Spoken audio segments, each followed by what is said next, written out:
ሃይ ጋይስ እንዴት ናችሁ? እኔ በጣም ሰላም ነኝ፣ እግዚአብሔር ይመስገን። እንግዲህ የዩቲዩብ ቪዲዮ መስራቱን እንደቀጠለ ነው ማለት ነው። ዛሬ ደግሞ እንግዲህ እንደተለመደው ከስቱዲዮ ወጣ ብለን ነው የጀመርነው ስላለ ያው ስቱዲዮ ቤቴ ነው፣ ግን ያው ቤቴ ራሱ ምቹ አይደለም። ግን ያው የሆነ ስራ ለመስራት ምቹ ጊዜና ምቹ ቦታ የሚባል ነገር የለም፣ መስራትና መስራት ብቻ ነው። ዛሬ ደግሞ ማለት ነው ለመጀመር ምን ማድረግ እንዳለባችሁ ነው የምነግራችሁ፣ ከራሴ የተማርኩትም ማለት ነው። ራሴ ለመጀመር ምን ያህል ጊዜ እንደፈጀብኝ ካየሁት ከራሴ ድክመት ነው የምነግራችሁ ማለት ነው። እውነት ለመናገር እንግዲህ ያው አሁንም ትኩረታችን ዩቲዩብ ላይ ነው ማለት ነው። ዩቲዩብ እንዴት መጀመር እንዳለብንና ብዙ ሰው ዩቲዩብ ለመጀመር ማይክ ያስፈልጋል፣ ስልክ ማስቀመጫ፣ ላፕቶፕ፣ ጥሩ ኢንተርኔት ምናምን። እሱ በፍጹም ስህተት የሆነ ነው። እሱ አያስፈልግም እያልኩ ሳይሆን ለመጀመር እሱ ግን ግዴታ ማለት ግዴታ የሚባል አይደለም። በቃ ግዴታው ድፍረት ብቻ ነው። ማንም ሰው ደፍሮ ከጀመረ በኋላ ነው ሁሉንም ነገር ማየት የሚጀምረው። እና እንዴት አሰበው እንግዲህ እኔ እንደጠበቅኩት ዩቲዩብ ማለት ነው አንድ ሰው 5 ሰው ምናምን ነበር፣ እስከ 200 ሰው እያየን በጣም ደስ ብሎኛል ማለት ነው። የመጀመሪያ ቪዲዮ ምናምን 200 ምናምን ሰው አይቶልኛል። አሁንም እንግዲህ ዩቲዩብ መስራቴን አላቆምም። ደግሞ እንዳልኳቸው እንግዲህ እንደምታዩት አካባቢው ምናምን ጸዴ ነው ማለት ነው።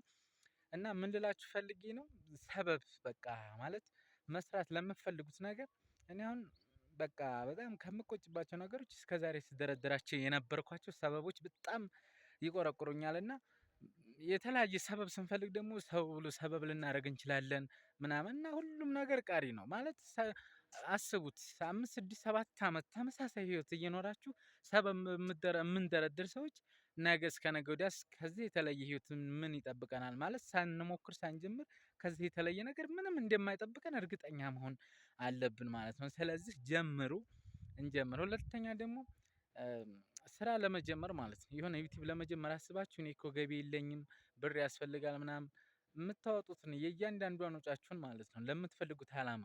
ለምሳሌ ዩቲዩብ ለመጀመር አስባችሁ ጥሩ ካሜራ ያለው ስልክ እንኳን መግዛት ብትፈልጉ ለምትፈልጉት አላማ ብታውሉት እንኳን አይደለም ስልክ፣ ላፕቶፕ፣ የተለያዩ ነገሮችን መግዛት ግን የምንፈልገውን ነገር ለማድረግ የግድ መስዋዕት። ለምሳሌ አንድ ሰው በቀን ቢያንስ አንድ ስኒ ቡና አሁን ባለው ገበያ ማለት ለምሳሌ 50 ብር ነው ቡና ነው ያለበት አካባቢ 50 ብር ነው።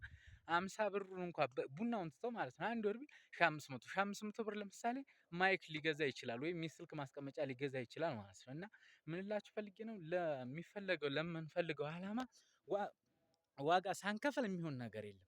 ሁለተኛ እኔ ለምሳሌ አሁን ዩቲዩብ መጀመር ስፈልግ ለምሳሌ ካቆምኳቸው ነገሮች መካከል ማለት ነው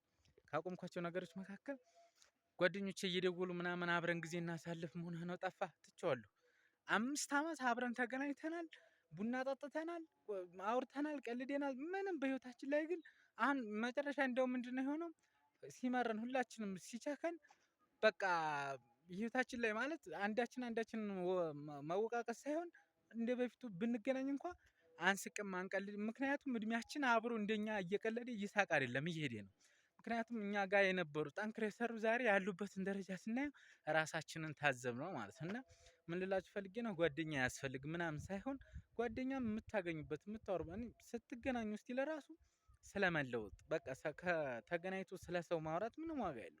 እኔ ብዙውን ጊዜ በቃ ማለት ሰው ስንገናኝ በቃ ይሄ ሀሜት ምናምን ምንም በህይወታችሁ ላይ ጠብ የሚል ነገር ስለሌለው ምን ልላችሁ ፈልጌ ነው ማለት ነው።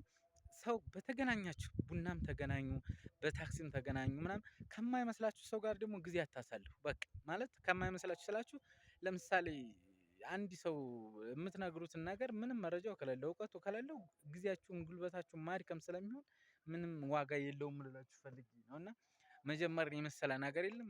ምንም ደግሞ የተለየ አንድ ሰው ለሚጀምረው ነገር ምንም 100% እርግጠኛ ሆኖ ወይም በሙያው ልምድ ኑሮት ብቃት ኑሮት የሚጀምር ሰው የለም።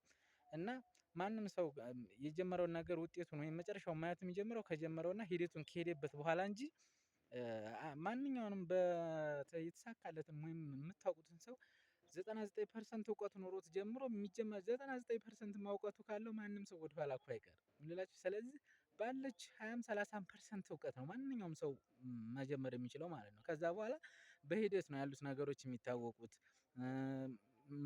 ኦብስታክሎች ያሉት ችግሮች ምናምን የሚታወቀው ማለት ነው። እና አንዳንድ ጊዜ ደግሞ ሰበብ ስንፈጥር ቦታው ቤቱ ምናምን አካባቢዎች ምንም ነው የሚባል ነገር የለም። እኔ ለምሳሌ እዚህ አካባቢ ከመጣሁ ቀጥሎ መኖር ከጀመርኩ ቀጥሎ ብዙ አመታትን ቆይቻለሁ። ግን እንደዚህ ጸጥታ መኖሩ ምናምን ምክንያቱም ትኩረት ሰጥቼው ስለማላውቅ አይቼው አላውቅም ማለት ነው። ግን አሁን ከመጣሁ በኋላ እንኳን እንደዚህ ለቪዲዮ መስራት ምቹ ይሁንና አይደለም ባለኝ ትርፍ ሰዓት መጥቼ መጽሐፍ የሚያስኩም ከራሴ ጋር ራሱ እዩት፣ ሰፈሩ እንዴት እንደሚያምር ማለት ነው። እዩት እዩት፣ በቃ ጸጥ ያለ ደግሞ እዚህ ጋር አካባቢ ወንዝ አለ፣ ፏፏቴ የሚሰማ ከሆነ ወንዝና ምናምን አለ ማለት ነው።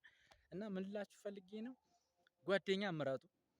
በጣም ጓደኛ ላይ ምረጡ። በቃ ጓደኛ ማለት ለዕለቱ እኮ አብሮ የሚጨፍር የሚያጨፍር የሚያዝናና ምናምን ነገር ሊኖር ይችላል እኮ፣ ግን ለነገ ህይወታችን ምን ጠብታ አለው? ለነገ ለኛ ህይወት ጋር ምን አብሮ ሊሄድ የሚችል ነገር አለ ብላችሁ በቃ እሱን ጠይቁ። እኔ በቃ ሰው ራሱን በቃ ማለት ራሳችሁን አሸጉዱ።